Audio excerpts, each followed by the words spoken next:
안녕하세요. 여러분, 제가 컨텐츠를 만들 수 있는 분들을 다양하게 알고 싶은 이유가 제가 중국에서 느끼는 변화가 있어요. 이렇게 기존의 방식을 뒤집는 건데요. 의류 분야에서는 저의 생각, 그리고 중국에서의 이미 코로나 때부터 중국은 유통이 많이 변했고 이미 미국 시장에서 틱톡 마켓으로 파일을 가져오는 성과를 냈고 계속 성장하고 있죠. 그래서 이 개념이 중국 알리바바에서 근무하신 분과 만났을 때는 이 개념 설명이 필요 없이 딱 대화가 되는데, 특히 한국에 있는 분들은 이 개념이 되게 생소한 것 같아요. S2, B2, B2C.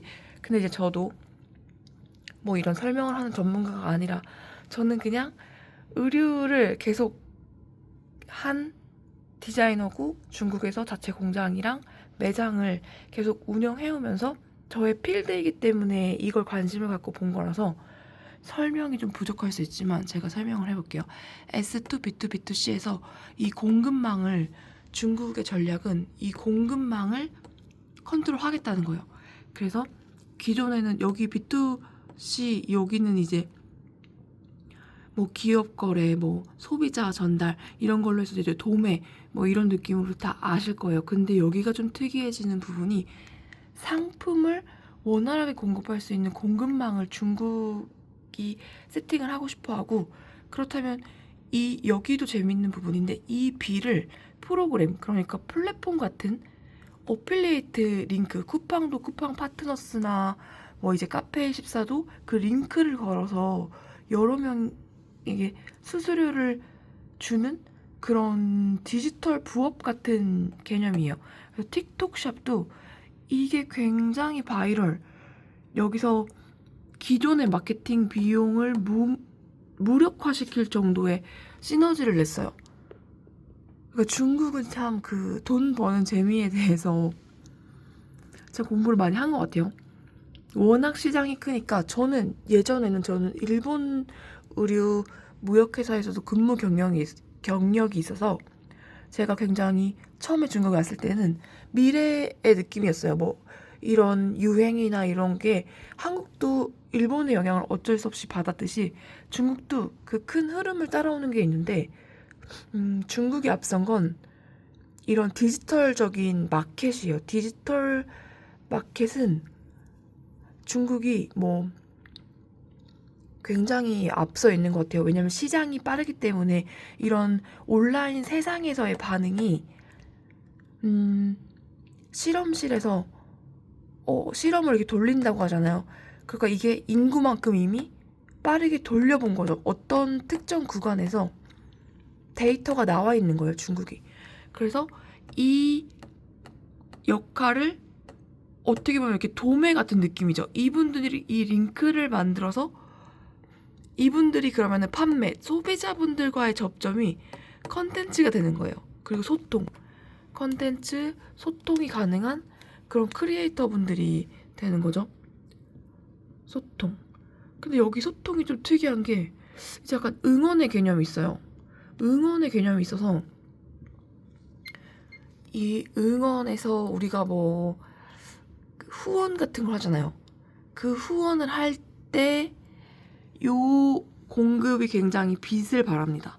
이제서 한국이 막 창고 세일, 뭐 땡 이런 할인 품목이 엄청나게 밀려 들어오고, 그 중에서 일부는 중국에서의 뭐 도매를 거치지 않은 바로 소비자가로 들어가 버리니까 그런 옷들이 굉장히 많이 이제 풀리고 있잖아요. 뭐 브랜드 뭐 재고라든지. 근데 여기서 이 기존 마케팅이 잘 안 먹히는 이유가 기분의 소비예요. 기분의 소비. 뭐 응원이라든지 그 판매자분들에 대한 그런 응원의 소비로 해서, 근데 이게 같이 어필리에이트로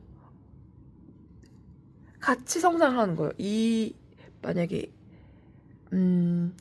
A라는 의류 브랜드나 의류 업체를 좋아한다. 그럼 이제 응원을 한다. 응원을 할 때 여기서 어필리에이트로 같이 돈도 번다. 이 개념이 중국에서는 되게 일상적이고 그 위챗에서도 진짜 10년 전부터 계속 어떤 제품을 팔고 있었거든요. 그 이렇게 의류 원단 시장에 가면 원단 판매 직원분들이 다 모멘트에 뭐 그런 걸 조금씩 올려놓거나 그런 게 되게 흔했어요. 근데 그러니까 그때부터 중국은 이미 경쟁이 치열했던 거겠죠. 그래서 중국의 전략이 기존의 방식을 뒤집는다. 이렇게 했을 때 기존에는 유통이 더 중요했어요. 근데 중국이 공급을 가져가겠다는 거죠. 그리고 이거에서 굉장히 재밌는 게 유니클로가 여러분 그 철도 중국의 이게 약간 1대1로 전략이라서 좀 그런데 물류적인 면으로 봤을 때 유니클로가 중국에서 시장과 제작을 절대 벗어나지 않고 차이나 원 플러스라고 해서 차이나를 가져가면서 다른 생산 기지를 추가하는 전략을 한다고 발표한 이유가 중국에서의 시장 파이도 있지만 유럽에서 유니클로가 지금 진출하고 공격적으로 확장되는 걸 보시면 굉장히 재밌어요. 요즘에 챗GPT가 있어서 그냥 질문해도 나와요. 유럽 유니클로의 전략 창고와 이때에 맞물려서 의류들이 유럽으로 넘어가는 비중. 초반에는 제가 충칭 블로그에 충칭 여행 갔을 때 그때 그 철로가 연결됐을 때거든요. 그때는 뭐 노트북 같은 그런 전자기기의 비중이 굉장히 높았는데 옷이 올라가기 시작합니다. 그래서 이번에 쉬인 같은 경우는 또 다시 철수를 했지만 그런 건 되게 전략적으로 시선 끌기용이고 이제 유니클로가 또 해주고 있다고 저는 보거든요. 그래서 중국에서는 앞으로도 계속 그런 브랜드를 찾을 거고 한국에서도 이번에 또 저는 그 장원영 분의 그 렌즈가 그 추인지 몰랐는데 굉장히 2017년부터 그 회사를 좀 흥미롭게 보고 있었어요. 저희가 거기 중국 지사에 있던 분도 알고 그래서 그렇게 움직이는 회사들이 굉장히 많아질 거예요. 밑으로 브랜드를 여러 개 가지고 있어서 계속 키우고 팔고 이렇게 하는 움직이는 게 굉장히 우리가 이렇게 중국을 공부해야 되는 이유 중에 하나예요. 그래서 어쨌든 또 한 번 더 설명을 해볼게요. 안녕.